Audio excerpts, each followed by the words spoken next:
Hi, I'm Cheryl, and this is my husband Manny, and welcome to the Sewing Room channel. I'm going to demonstrate how to make this 3D mask. Now, what's neat about this mask is I'm using glow-in-the-dark fabric, so it's perfect for Halloween.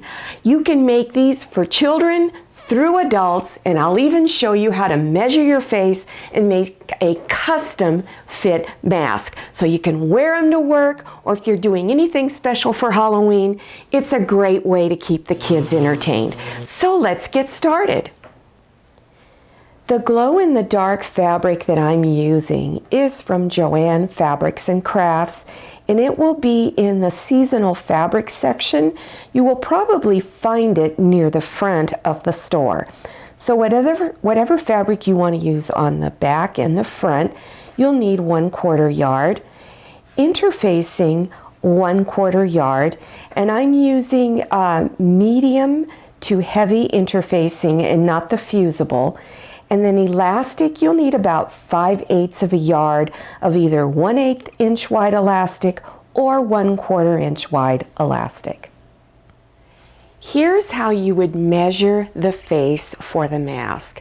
So measure from right in here, all the way down underneath the chin, right here. Then measure from right in front of your ear, across your nose, over to the other side of the ear, right in front. This measurement is the height, and this measurement is the width. You will need to cut out 2 rectangles. One is for the outside of the mask, and the other one is for the inside. You can use the same fabric on the outside as inside. You don't have to use glow in the dark. You can use any fabric that you like. So take your width measurement and your height measurement and cut 2 pieces. Again, one is for the outside, one is for the lining. Your interfacing, you can use the medium interfacing, the medium textured interfacing to the heavy interfacing.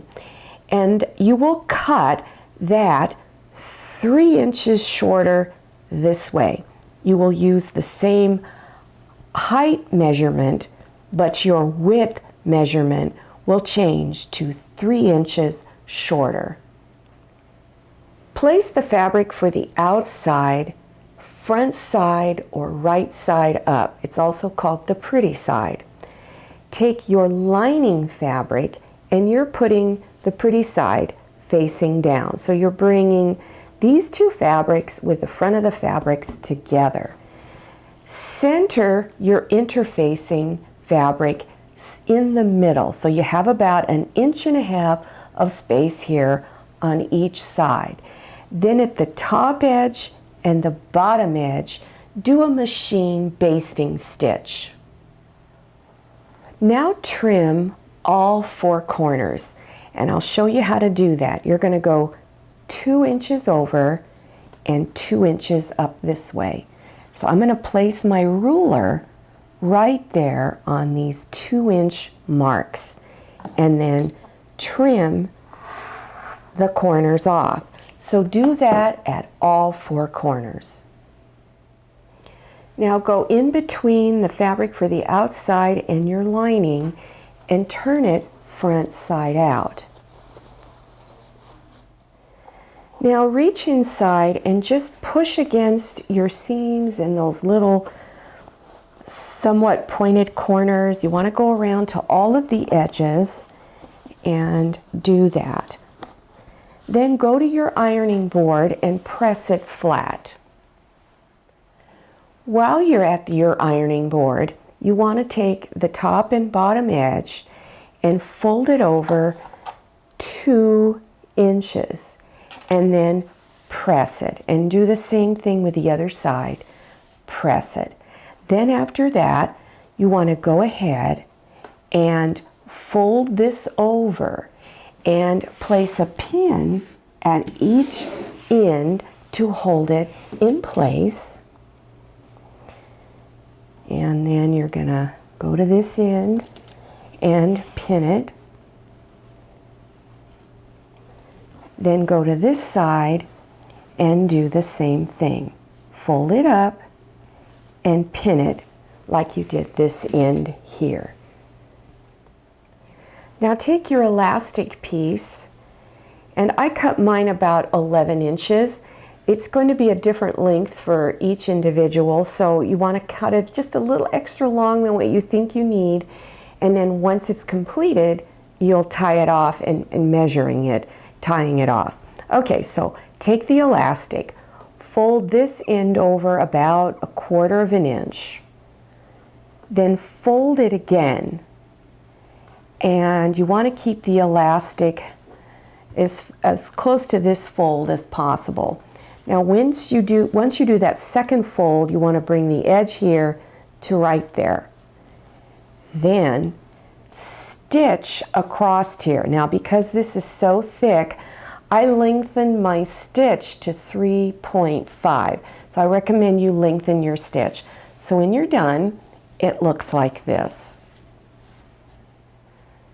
Now open these little flaps up, fold it in half, and give it a good pressing on both sides.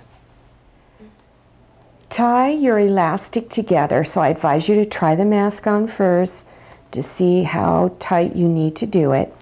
Then if you need to, cut some of the elastic off on the ends, and then pull the elastic until the knot is inside of the casing.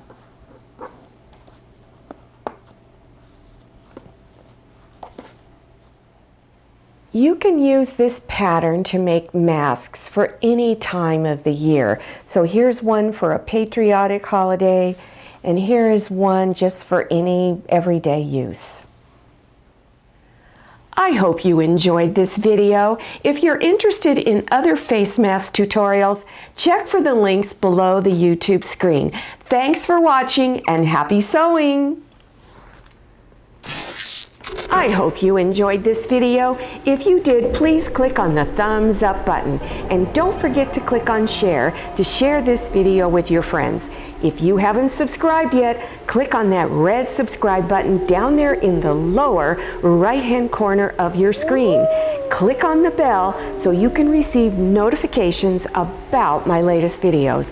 I'm Cheryl, and this is Scotty, and this is Manny. See you next time, and happy sewing!